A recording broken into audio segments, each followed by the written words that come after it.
আপনি কি জানেন বিমানের ফুয়েল ট্যাঙ্ক ডানায় থাকে কেন? বিমান আকাশে উঠতে জ্বালানির প্রয়োজন হয়। মজার ব্যাপার হচ্ছে সেই জ্বালানির ট্যাঙ্ক থাকে বিমানের দুটো ডানার ভেতর। এ নিয়ে অনেকের মনেই প্রশ্ন জাগে, জ্বালানির ট্যাঙ্ক বিমানের ডানায় কেন রাখা হয়, আর সেখানে কি পরিমাণ তেল ধরে? বিমান বা উড়োজাহাজ সম্পর্কে মানুষের আগ্রহের কমতি নেই। বিমান কিভাবে ওড়ে, বিমানের খাবার, বিমানের জ্বালানি সম্পর্কে আগ্রহ সবারই। অনেকেই জানতে আগ্রহী বিমানের ইঞ্জিন চালানোর জন্য তেলের ট্যাঙ্ক বা ফুয়েল ট্যাঙ্ক সম্পর্কে। বিমানের ফুয়েল ট্যাঙ্কের অবস্থান জানার আগে এর ইঞ্জিন সম্পর্কে একটু জানতে হবে। বিমানের ইঞ্জিন থাকে এর ডানায়, দুপাশে সুবিশাল দুই ডানায় দুই ইঞ্জিন বসানো থাকে। বিমানের ডানায় জেট ইঞ্জিন চালিত কমভেস করলে বাইরের বায়ু প্রচুর পরিমাণে ইঞ্জিনের ভেতর প্রবেশ করে। ইঞ্জিনে দুটি চেম্বার থাকে, কনস্টর চেম্বার, অন্যটি এয়ার চেম্বার। এই দুই চেম্বার থেকে প্রচন্ড বেগে বের হওয়া এক্সজস্ট গ্যাস পেছনের বায়ুতে করে, ফলে নিউটনের তৃতীয় সূত্র অনুসারে পেছনের বায়ু থ্রাস্ট প্রয়োগ করে বিমানকে সামনের দিকে এগিয়ে চলতে সাহায্য করে। এরপর আসা যাক বিমানের ফুয়েল ট্যাঙ্কের অবস্থান সম্পর্কে। যেহেতু বিমানের ইঞ্জিন থাকে এর ডানায়, তাই এর ফুয়েল ট্যাঙ্কও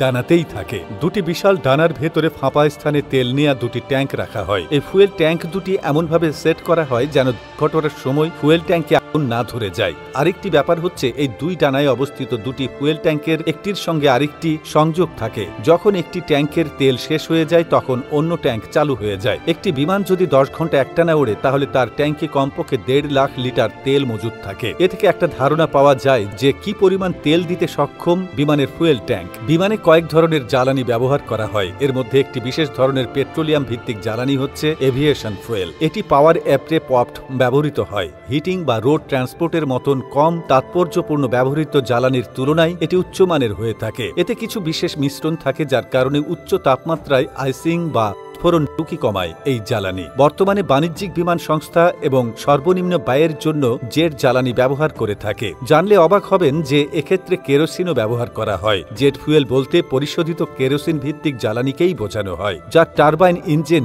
টার্বোপ্রপস এবং জেট ইঞ্জিন সহ বিমানে ব্যাপকভাবে ব্যবহার করা হয়। দুই ধরনের জেট ফুয়েল রয়েছে, জেট এ এবং জেট এও। এই দুই ধরনের জ্বালানির মধ্যে উৎপাদনগত মৌলিক পার্থক্য রয়েছে। Jet A on a freezing point -47 degree, অর্থাৎ এই তাপমাত্রায় জ্বালানি হিমায়িত হয়। অন্যদিকে জেট এ ফ্রিজিং পয়েন্ট -40 ডিগ্রি। নিম্ন হিমাঙ্ক হওয়ায় দীর্ঘ আন্তর্জাতিক বিমান ওড়াতে জেট এ অন ফুয়েল ব্যবহৃত হয়। মার্কিন যুক্তরাষ্ট্রে জেট এ জ্বালানি বেশি প্রচলিত, তবে বিশ্বের অন্যান্য দেশে জেট এ অন বেশি পরিমাণে ব্যবহৃত হয়। তো বন্ধুরা, ভিডিওটি কেমন লাগলো তা কমেন্ট করে জানাতে ভুলবেন না। ধন্যবাদ সবাইকে।